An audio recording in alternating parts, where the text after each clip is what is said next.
The Where Our Minds Wander podcast may contain sensitive content and explicit language. Listener discretion is advised.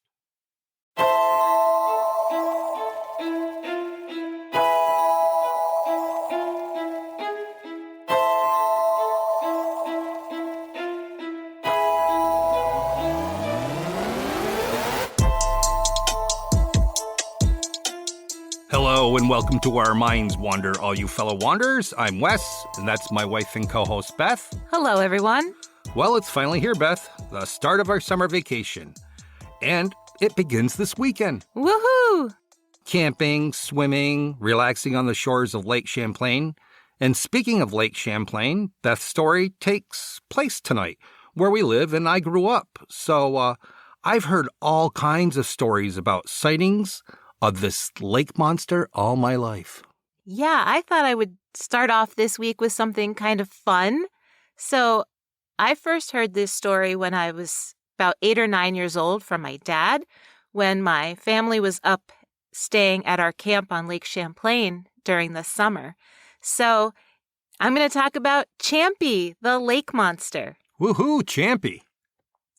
So little did I know, but my dad wasn't just trying to entertain me with a campfire story. There actually have been sightings of Champy for hundreds of years. So Champy, or Champ, as he's known on the Vermont side of the lake, is sometimes said to be serpent-like, or in some accounts he's more plesiosaur-like. He certainly looks like a prehistoric creature in his most famous headshot, a photograph taken in 1977, in which he can be seen shyly turning his head away from the camera. He's a little camera shy. He is. He's taking a swim and he still has his winter weight. That could be. Maybe he doesn't have his swim trunks on. Maybe.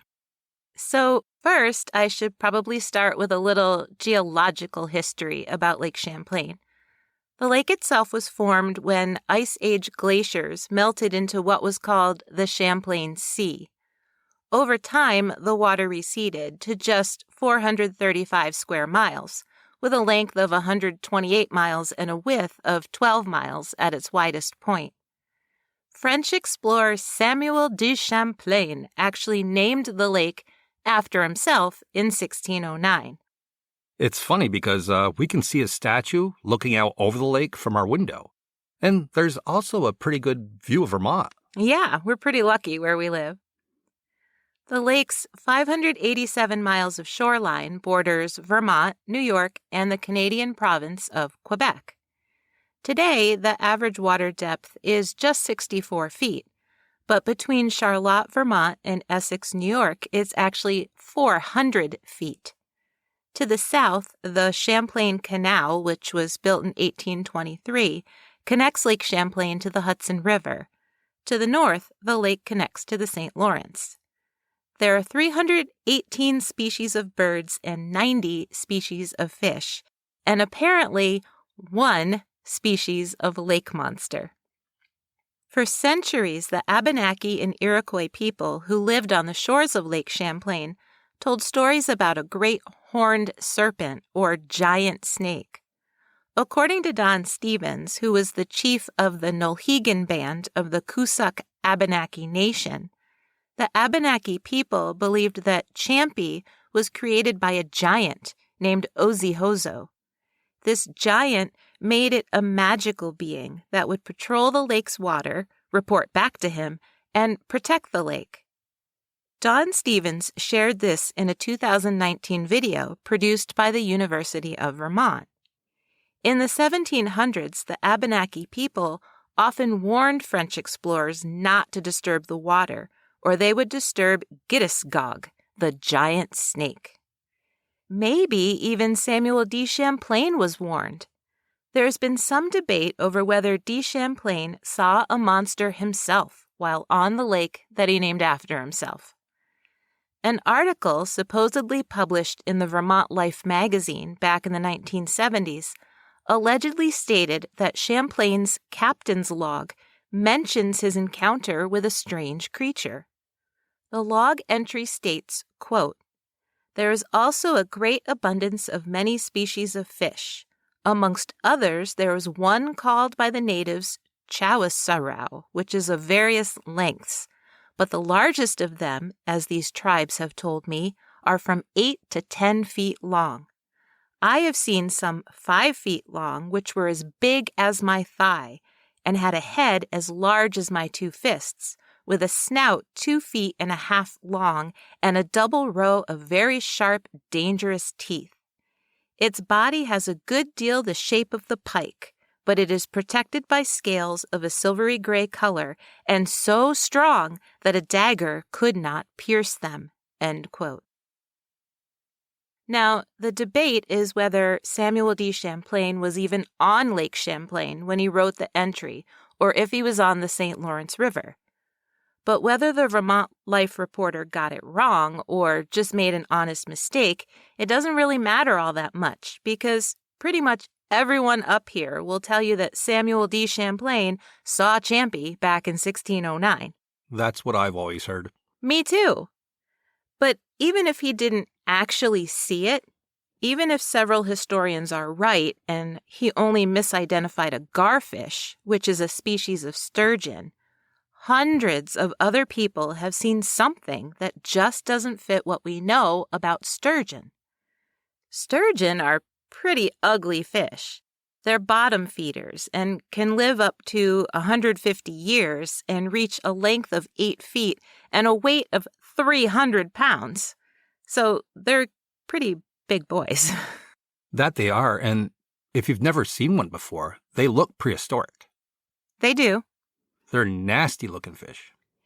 In May of 2016, a dead sturgeon that was 6 feet 9 inches long washed up on the shores of Vermont, and the following year, someone caught a 50-year-old sturgeon that was 5.5 feet long and weighed 78 pounds. But even though they are pretty big fish and pretty ugly, like I said, they just don't fit the descriptions that most people give when they have a Champy sighting. Most people who've claimed to see Champy describe him, I don't know why I keep saying him, because it could be a her. It could be. But anyway. That's pretty sexist. I know. Sorry, Champy. He'll get over it.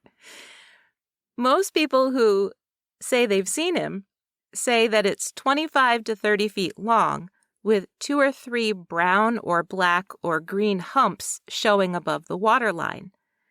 And the sightings aren't all recent. The earliest documented sightings go back as far as the 1800s. The witnesses run the gamut from sea captains to doctors to teachers to police officers. So, if we take Samuel D. Champlain out of the mix, the first reported encounter with Champy happened on July 24, 1819. The Plattsburgh Republican newspaper ran an article about a Captain Crum who was sailing a scow on Bulwaga Bay. I had to look up what a scow is, by the way, because I had no idea. Do you know what a scow is? No, but I love the name Captain Crum. I know. Sounds like a salty old sailor. I know. So a scow is a flat-bottomed dinghy, basically. Oh, wow. Did you say flat or fat-bottomed dinghy? Flat-bottomed. Oh, I know what those are. Flat with an L. Right. What? Nothing? Carry on. And Bulwaga Bay is in the Port Henry area of New York, in case you were wondering. Now, Captain Crum claimed that just 200 yards away, he saw a black beast that measured 187 feet long, and it had the head of a seahorse. It reared its seahorse head 15 feet out of the water, so he could see that it had 3 teeth, a belt of red around its neck, and a white star on its forehead. It also had eyes like a, quote, peeled onion. That's strange. And I've heard this encounter before, but it doesn't sound anything like Champy. No, it's quite the fantastical encounter. It sounds more Japanese. It does. Or like dragon-like. Right? Yeah. So Bulwaga Bay is actually a pretty great spot for catching a sight of Champy. A historic marker even lists 131 people who had sightings over an 80-year span, beginning in 1924, with the majority of them taking place in 1981. There were so many sightings in 1981 that Port Henry declared themselves a legal safe haven for Champy. The following year, the entire state of Vermont declared Champ protected, and in 1983, New York followed suit by passing legislation that protects our lake monster. So you can't go out and hunt him. No, and you shouldn't be able to, because who knows how many of these creatures are out there. I'd hate to think that somebody would kill the last one in our lake. Right. Even if we got to prove that it's real. It's just not worth it. So anyway, back to the 1800s. The most frequent sightings seem to happen by tourists and crews on steamships. There were 3 major sightings between 1870 and 1872, when a full steamboat saw something near Charlotte, Vermont, and passengers aboard the Curlew said they saw a long neck and head emerge from the water that created a strange wake. In July of 1873, Clinton County Sheriff Nathan H. Mooney swore he saw, quote, a large serpent that was 25 to 30 feet long. In August of 1873, the Burlington Free Press ran an article about J.P. Farmer, who was a mill worker, and he had been fishing in Shelburne Bay. He said he saw, quote, an animal with a brownish body, seemingly from 12 to 15 feet in length, and having a large head shaped like a bullpout, end quote. What's a bullpout? I don't know. I looked it up, and it's a fish. Except I can't remember what kind of fish. When I saw it, I was like, oh yeah, I know what that is, but I don't remember what it was. But it's a fish. Alrighty then. Are there bull-nosed trout? Bull-nosed bass? Think so, no. That same month, tourists on the steamship W.B. Eddy claimed Champy came so close to their vessel that they were nearly knocked overboard. Stories of Champy were so prevalent that the New York Times actually ran an article about it. In their article, they said a railroad crew had spotted something in the lake with scales so bright they glistened in the sun. Circus owner P.T. Barnum was so excited by these stories that he sent a telegram to the editor of the Whitehall Times. Whitehall is near Port Henry. The telegram asked him to run the following ad. Quote, Editor, Whitehall Times, I hereby offer $50,000 for the hide of the great Champlain serpent to add to my mammoth World's Fair show. You are authorized to draw on me for any sum necessary to assist in securing the monster's remains. Signed, P.T. Barnum. Did you know about that? Yes, I had heard about that. And I wonder how many people actually went out to look for Champy. I don't know, but they didn't get it. No, that they didn't. No, but that's a lot of money in the 1800s. That is a lot of money, and leave it to P.T. Barnum to offer up such a reward. There were a handful of sightings in the 1940s, including one in 1945, when an entire group aboard the steamboat SS Ticonderoga said they saw a creature in the water. The Ticonderoga, by the way, was a 220-foot side-wheel passenger steamer that operated as a dayboat on Lake Champlain from 1906 to 1953. That's so cool. I knew you'd like that. That's why I put it in there. Well, back then, there were lots of barges here because there was a lot of oil coming in, and there was all kinds of shipping. It must have been so nice to see ships that big on Lake Champlain. I know. Which we don't anymore. No. Pretty much motorboats. But you can see the SS Ticonderoga at the Shelburne Museum. I've seen it. They have it there. It's pretty cool. The 1950s and 60s didn't disappoint. It seems like each decade brought more encounters. But on July 5th, 1977, something groundbreaking happened. Champy was actually caught on camera. The Manzi photograph is pretty famous. I mean, you can go online and Google it, and it comes right up. Anthony and Sandra Manzi were sitting on the shore of Lake Champlain in the St. Albans area of Vermont. As she watched her children play in the water, Sandra couldn't help but notice something kind of strange. Something with smooth, dark skin, about 15 to 20 feet long, swimming around. Suddenly, it breached the surface, its head and neck sticking 6 to 8 feet out of the water. Thinking fast, Sandra grabbed her Kodak camera and took a picture. And what she caught is pretty intriguing. It literally looks like a brontosaurus taking a swim. You can see the hump of its back above the surface of the water, as well as a long, graceful neck with its head turned to the side. Sounds like he's kind of posing. He is posing. It's such a cool photograph.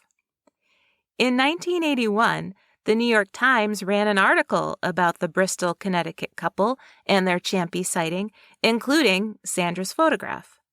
The article included confirmation that the photo had been analyzed by the University of Arizona Optical Sciences Center, which confirmed that the photo was not tampered with. They confirmed that something was photographed in the water, although they could not confirm what that something was.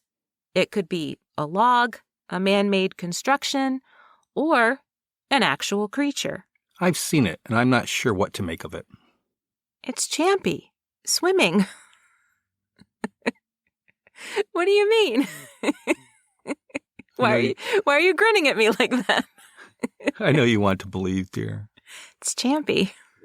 Maybe it is Champy, dear. Don't patronize me. I find it's better to just agree. Oh, okay. Nautical expert Philip Raines from the State University of New York at Plattsburgh also analyzed the Manzi photo. According to the book The Untold Story of Champ by Robert E. Bartholomew, Raines wasn't able to identify if the object in the photo was a creature or not, for two reasons. First, Sandra no longer had the negative, and second, due to the way it was shot, there are no landmarks to give the object any sense of size or location. Raines pointed out that he couldn't even confirm whether it was taken on Lake Champlain or not. Sandra Manzi has stood by her story, though. In 2003, she said in an interview with the Burlington Free Press, quote, "I think I saw some kind of dinosaur that day. It wasn't a fish. No fish can hold itself up 6 or 8 feet out of the water," end quote. She's got a point there. Thank you. She does. In 1965, Dennis Hall's parents came home after a boating trip in Plattsburgh Bay to tell him that a 15 to 20-foot creature swam under their boat. 9-year-old Dennis was hooked. No pun intended. Oh, my God. It's what I would expect. As an adult, he formed the Champ Quest Research Group, posting sightings, photos, and video. One of his personal stories was that in the 1970s, he discovered a 12-inch long reptile with a forked tongue in a marshy area. The University of Vermont analyzed this creature and allegedly said that it was unlike any known reptile.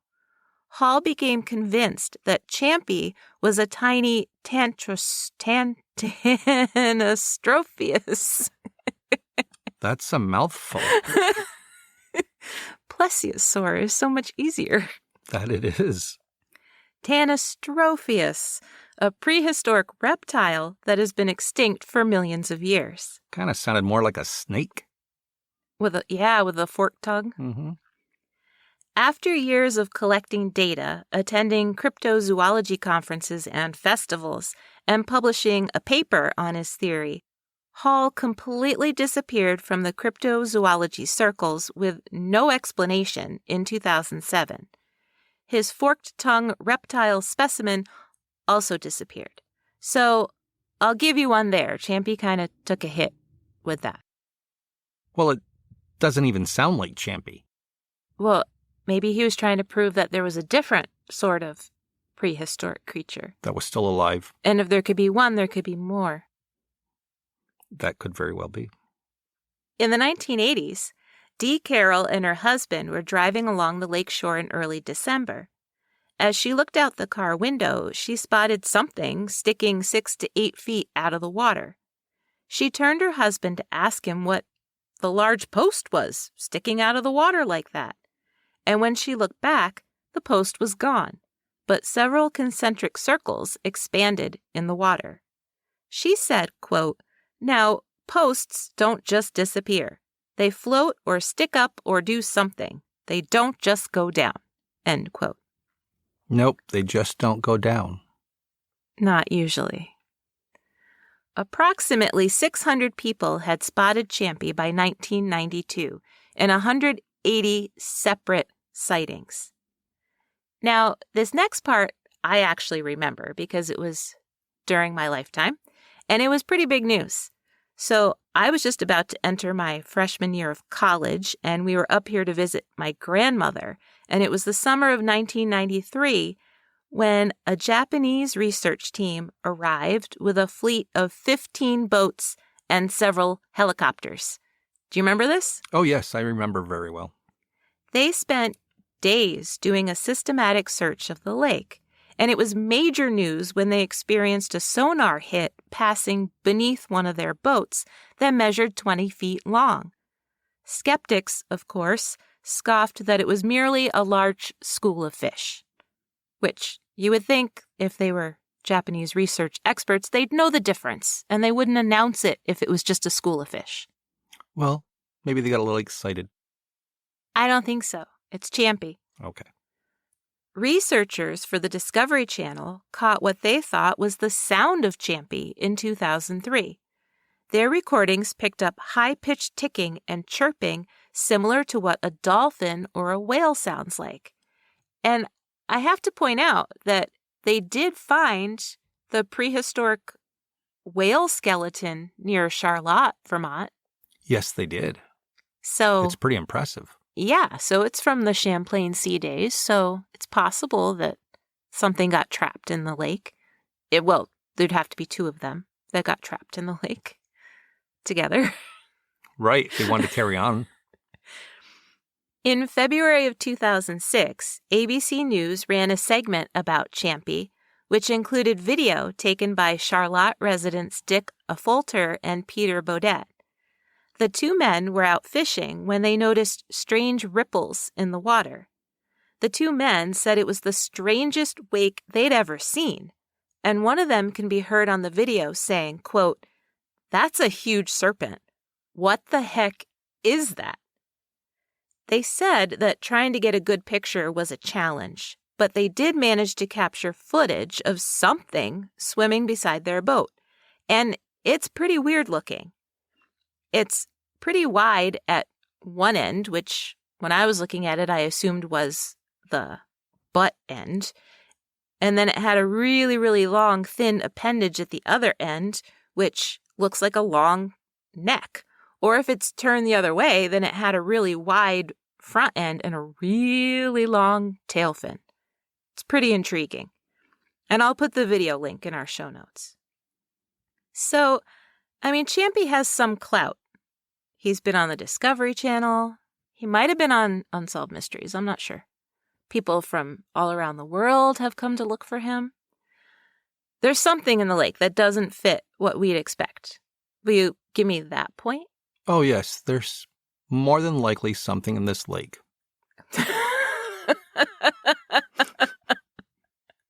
Look, I want to believe. Oh, okay. I've just lived here all my life and spent many a time on the shores and the water, and I haven't seen anything for myself, so. Well, I saw something, but we'll talk later about what I think I saw. Okay. And I am going to cover the skeptics, of course, because we like to cover things from all angles during our show. So, according to the skeptics, there are 2 main explanations for Champy.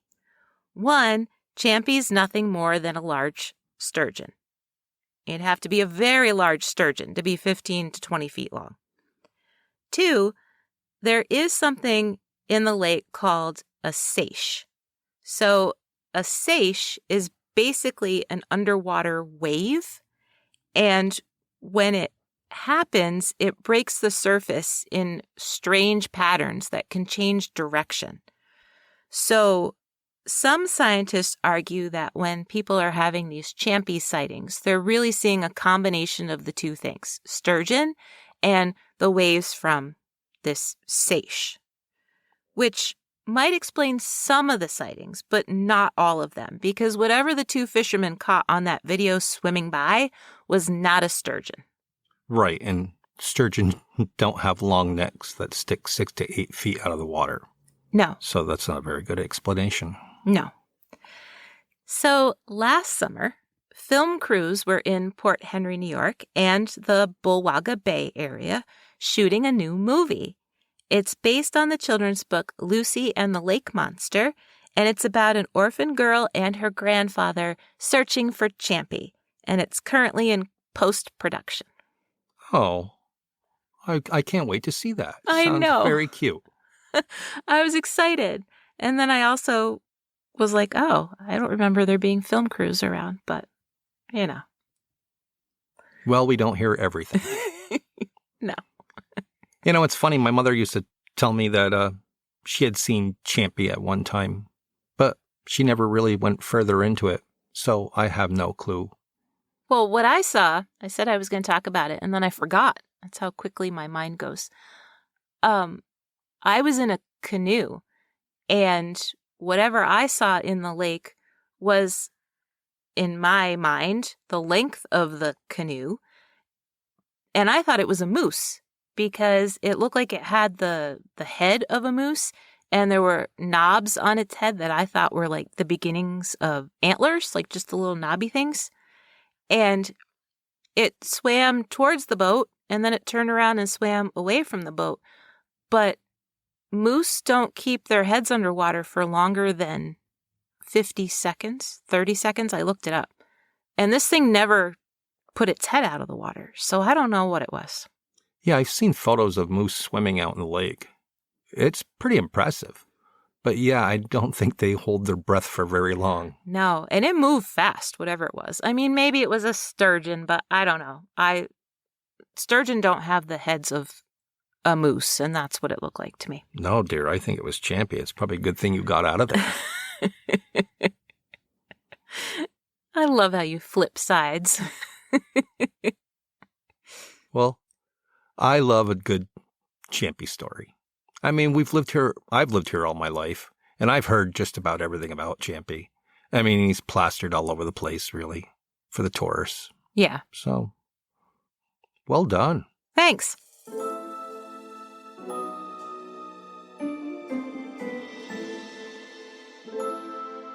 Hey, did you know?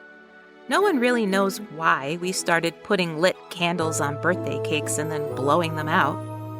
Some historians trace the practice back to the ancient Greeks and the celebration of the goddess Artemis. A round white cake represented the moon and a single candle its light. Some historians trace making a wish to early German traditions. The smoke from the candles raised your wish to God. What we do know is that blowing out your birthday candles can add 1,400% more bacteria onto the surface of your cake. Yummy. Who'da thunk it?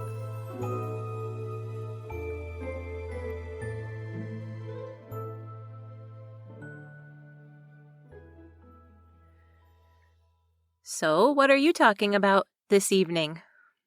Well, I think it's pretty safe to say that probably everyone out there has heard of the Roswell UFO incident. I think that's a pretty valid statement. So tonight, I'm going to talk about a UFO encounter that I hadn't heard of before, and it's actually been referred to as the Roswell of Brazil. And it actually happened much, much more recently than the 1940s. Awesome. It all began in 1996 in the municipality of Varginha in southern Brazil. Varginha is a major hub for coffee production, and in 1996 the city of Varginha had a population of about 100,000 people, in a 153 square mile area. So it was a pretty densely populated mid-sized city. On January 13th, a man named Carlos Souza just happened to see something flying in a rural area just outside the main city. He was on his way to meet some friends so that they could go flying. Carlos described the object in the sky as floating and losing altitude at the same time. He assumed it was a blimp or an airplane, but he thought to himself it was a blimp or an airplane that was in serious trouble. He said it looked like a washing machine that was struggling. The side of it was completely torn away, and white smoke was billowing out. He noted that it wasn't black smoke, as though an aircraft was on fire, and he would know Souza was an ultralight pilot himself. He was able to keep sight of the object until it made a complete 360-degree turn before disappearing behind a hill. Concerned that it might have crashed and people might be in need of help, he drove down a side road to try and locate it. When he came up to the crash site, which was located in a pasture next to a small white house, Carlos got out of the car, and he was hit by the overwhelming smell of rotten eggs mixed with ammonia. The smell was so strong that he pulled his shirt up over his nose and his eyes began watering. There were no bodies that he could see, and by glancing at the debris, he could quickly tell that it was not a normal aircraft. Pieces of strange metal were strewn all over the ground, surrounded by completely burnt grass. He said the metal looked and felt like aluminum foil, but when he picked it up, it crumbled in his fists. It immediately sprung back out and into its original shape. That's weird. That it is. Then he said that within minutes, the crash site was surrounded by military trucks, as well as an army ambulance and a helicopter. Now, bear in mind that the closest base was 30 kilometers or 18 miles away, so the military must have been tracking this strange object, because they were there soon after. When he tried to explain that he was only trying to help, they very clearly told him to leave. In fact, they ordered him to leave, pointing their guns and threatening to shoot him if he didn't. Souza shared his story with news reporters, at least the part about what he had seen. He claimed that not long after, two men approached him from a black or dark blue vehicle with no license plates. They knew his name, his wife's name, his daughter's name, and they told him he better stop talking about what he'd seen or bad things might happen to him. Wow, Men in Black already. It certainly sounds it. And he was just trying to help people. That he was. A week later, around 1 a.m. on January 20th, Orlina and Eurico de Freitas were woken up by the sound of their cows in distress. Their rural farm outside Varginha was usually pretty quiet, so Orlina was alarmed that something was causing their cows to stampede. She looked out the window, expecting to see people or predators, but instead she saw, quote, a gray object, and it had smoke, big. There was no light and no noise. Orlina called out to Eurico, who was watching television in another room. When he joined her at the window, the couple watched the strange object travel lower and lower for a full 40 minutes. They believed it was damaged in some way because it kept descending and it seemed to be billowing smoke. Eurico said it was, quote, long, the size of a bus. It covered everything with smoke, clear white smoke, end quote. Unnerved by what they had seen, the couple didn't sleep for the rest of the night. I wouldn't either.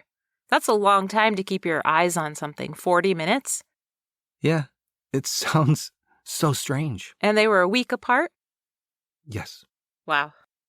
Later that morning, the Varginha Fire Department began getting calls about a strange animal prowling the woods between two neighborhoods.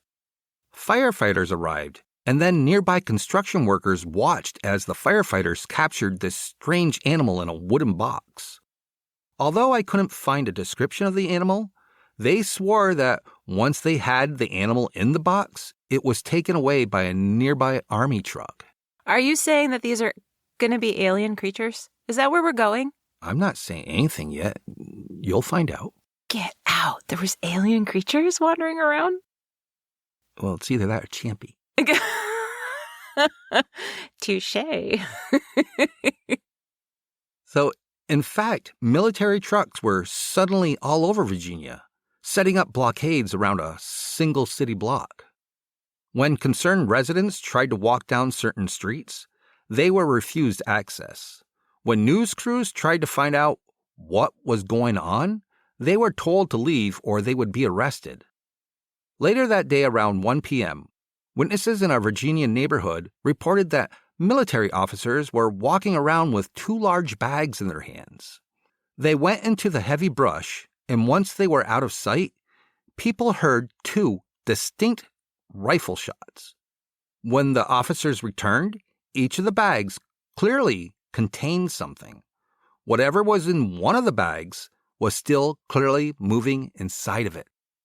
They got into their military vehicles and they drove away. That's not a stray dog. No, you're looking at me like, huh? I'm saying they weren't out there like looking for a stray dog or something. Well, they've captured something. Yeah. Don't be so impatient. Sorry. Sometimes you gotta wait for good things. I heard that. Then around 3:30 p.m., sisters Lillian and Valkyria Silva and their friend Katya Xavier were walking across the vacant lot within the barricaded portion of the city. As they walked, Lillian noticed something underneath some graffiti on a stone wall. A small creature was huddled against the wall near a clump of weeds, only about 8 feet away from them. According to the girls, it was about 4 feet tall. Its skin had an oily brown appearance and bulging veins across its shoulders. Its feet were V-shaped, and its very large head seemed way too big for its frail body. On top of its hairless head, there were 3 protuberances. It had no mouth, as far as they could tell, and its eyes were red and approximately 3 times the size of a human's eyes. It's an alien. I knew it. That's crazy. I'm not saying they're crazy. I'm saying it's crazy that these poor little aliens were like shipwrecked on this planet. Yeah. Well, of all the planets to come to, Earth, welcome.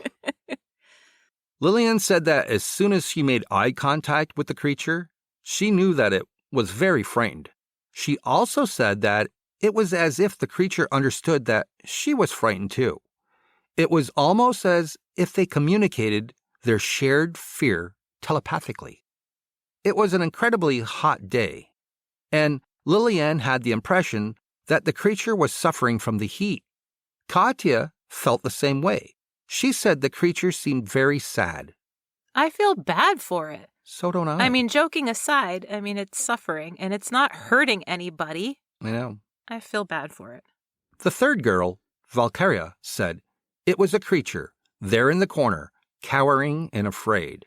Afraid of us, just as we were afraid of it.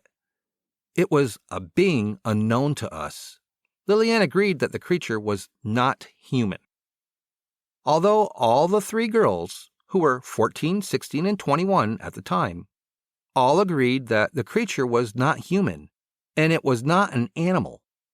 But, just to be clear, they never once said back in 1996 that they had thought it was an alien.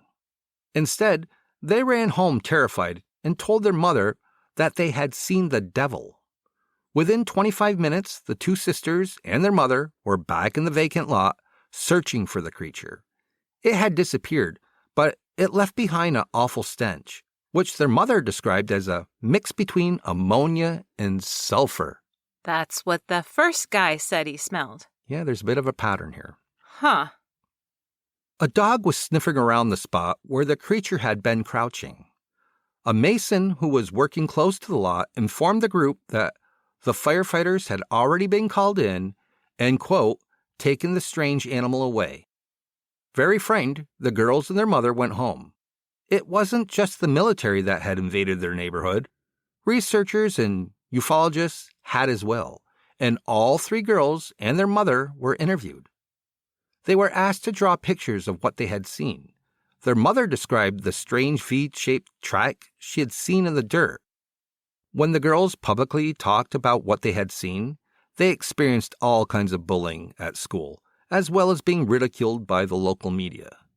And 4 months later, a group of 4 or 5 men showed up at their home around 10 p.m. at night, warning them that they should stop talking about it. They even went so far as to offer the family enough money to leave Brazil if they promised not to go on camera and discuss what they had seen. That's so ironic, right? That the local media is kind of ridiculing them and they're being teased at school, and yet, allegedly, I'm assuming it's true, these men show up and warn them not to talk about it, and we'll give you money if you stop talking about it. Not ironic at all. Sounds very suspicious. The visit scared them, but they turned down the proposal. They continued to talk about it, but they were careful to keep the name of the military base, which is ESA, or mentioning the police, out of their conversations. Not long after the 3 girls encountered the creature, but still the same day, January 20th, a massive storm blew through Varginha. 23-year-old police officer Marco Chirizi and his partner were stuck out in the storm, trying to roll windows up on their vehicle. Soaked through, Marco went home to change and then headed back to work. Around 5:30 p.m., he and his partner Eric Lopez saw something in their headlights in the middle of the storm. Marco jumped out of the vehicle, grabbed this creature by the arm, lifted it up into his arms, and put it in the vehicle. The 2 men drove it to the nearest health center, which absolutely refused to allow it inside. So they brought it to the regional hospital. The regional hospital did accept it and put their entire wing into isolation. 24 hours later, the creature was transferred to Humanitas Hospital. Shortly after that, the creature was moved yet again, this time to the military base. Even though it had been pouring rain, Marco Chirizi himself ended up covered in whatever substance coated this creature's skin. He stunk of ammonia and sulfur. Aha. For days, Marco complained about not being able to wash the smell off his skin, and it was stuck in his nose also. Then on February 7th, Marco underwent surgery to remove an unexplained pustule from under his right armpit. He was in extreme pain all over his body, and although doctors determined he had a generalized infection, they couldn't figure out what the granular toxin was that was in his system. Marco passed away just 8 days later. And all while these strange creatures were being captured in Varginha, people were continuing to see a strange craft flying overhead. Witnesses said that it was disc-shaped and had an intense red light. It moved slowly, as if looking for something. Yeah, all of its crew members that had crashed the week before. That's what they were looking for. More than likely. Now, sometime in all this chaos, biologist Lila Cabral went to the zoo where she worked. Varginha had a zoo? Yes, Varginha has a zoo. That's cool. She was told by the doorman that firefighters had brought a strange animal there, hoping she would look at it. But when they found out she wasn't there, they left, taking the creature with them. From February until April of that year, regular animals at the zoo began to die, despite no obvious cause other than an unknown toxin. The 5 animals, including a deer, a tapir, an ocelot, suffered from intestinal mucus and a blackening of their stomach lining from whatever the toxin was. So, could it be perhaps the same toxin that the police officer got all over his skin? It sounds like it could be related. It certainly does. If it was one species of animal, it could be explained by saying they infected each other. But it was at least 3 different species. They had no idea how it could have spread from one to the next. They ate completely different food, they were housed in completely different areas of the zoo, and they didn't have the same handlers. So, let me just say that the majority of key witnesses I've mentioned were interviewed extensively by the news media, ufologists, researchers, and military personnel. even the American Air Force and NASA have been mentioned as interested in present parties. Really?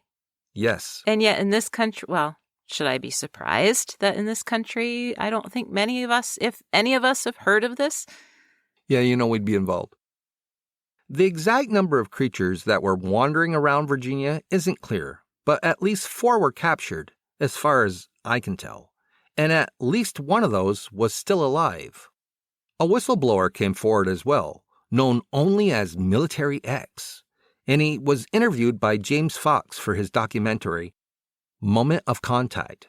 The man claimed to be one of the military personnel who had transported at least one of the living creatures from the Humanitas Hospital to the SM military base.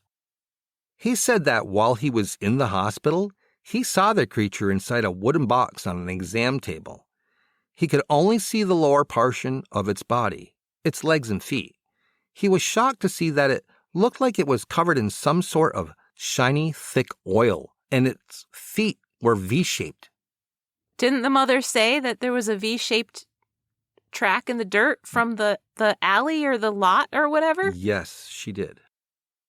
When asked what the other people in the room seemed to be feeling, Military X replied that everyone looked scared. So, with all these experts around, military, police, NASA, what was the Brazilian military's official explanation? Well, the report wasn't released to the public until 2010. And I gotta say, the explanations are quite simple, of course. First, the 357-page report states that firefighters and military personnel were simply engaging in a routine exercise on January 20th in Varginha. Residents were simply overreacting to the presence of so many official vehicles and personnel in their city. Second, the creature like Lillian, Valkyria, and Katya saw was simply a homeless man, but not just any homeless man, a man who everyone called Mudhino, because he was very well known in that neighborhood, and he was always covered in mud. Are you kidding me? No, it sounds so bad. Are you kidding me? Yeah. So they're claiming that what they saw was just some homeless guy that they already knew. Yeah. Wow. Way to talk down to your people. Like everyone's that stupid. Like the homeless man had red eyes 3 times the size of a human's. Right. Sometimes they think that we're so stupid that whatever they tell us we'll believe. So they say that this man called Mudhino was simply crouched down in the vacant lot smoking a cigarette. He was known to have mental health issues as well, which was why he didn't speak to the frightened girls during their interaction with him. And finally, to top it all off, the body that people claimed to see in the Humanitas Hospital was nothing more than a couple with dwarfism who had just delivered a baby. Are you freaking kidding? No. That's awful. That's seriously what they said. Yes, it's very sad. That's so insulting on so many levels. That it is. An additional report addressed a military investigation into 2 men who co-authored a book about the Varginha UFO incident. In their book, they wrote that the military had transported and were in possession of alien beings. They were ultimately cleared of all charges. Charges? Like they were being investigated because of what they'd published? Yes. That's I know. Interesting. This is all so messed up. How big was the report? You said it was 347 pages? Or 357 pages? Yeah. And those were the conclusions. That people were overreacting because it was just a routine, whatever that they were doing, a routine operation that the firefighters and the military were doing. They were just overreacting. Yeah, people were overreacting. And yet they were threatening to arrest people. Mm-hmm. Yeah. And then the alien was just a homeless guy or a couple having a baby. Yeah. Like, and then they threaten to, or they bring charges, we don't know what the charges are, against authors that say that no, that's not what happened. Yeah. Wow. I guess they think whatever they're feeding us, we'll just swallow it. And hey, that's what it had to be. Well, they did a good job. We're that stupid. They did a good job because I've never heard of this before. Well, yeah, it seemed to have been squashed. Yeah. So there you have it. Given the facts that none of these people who witnessed the beings or craft knew each other or hadn't even spoken to each other, they all described the same ammonia and sulfur smell, and their descriptions of the craft are eerily similar. And the aliens. Yes.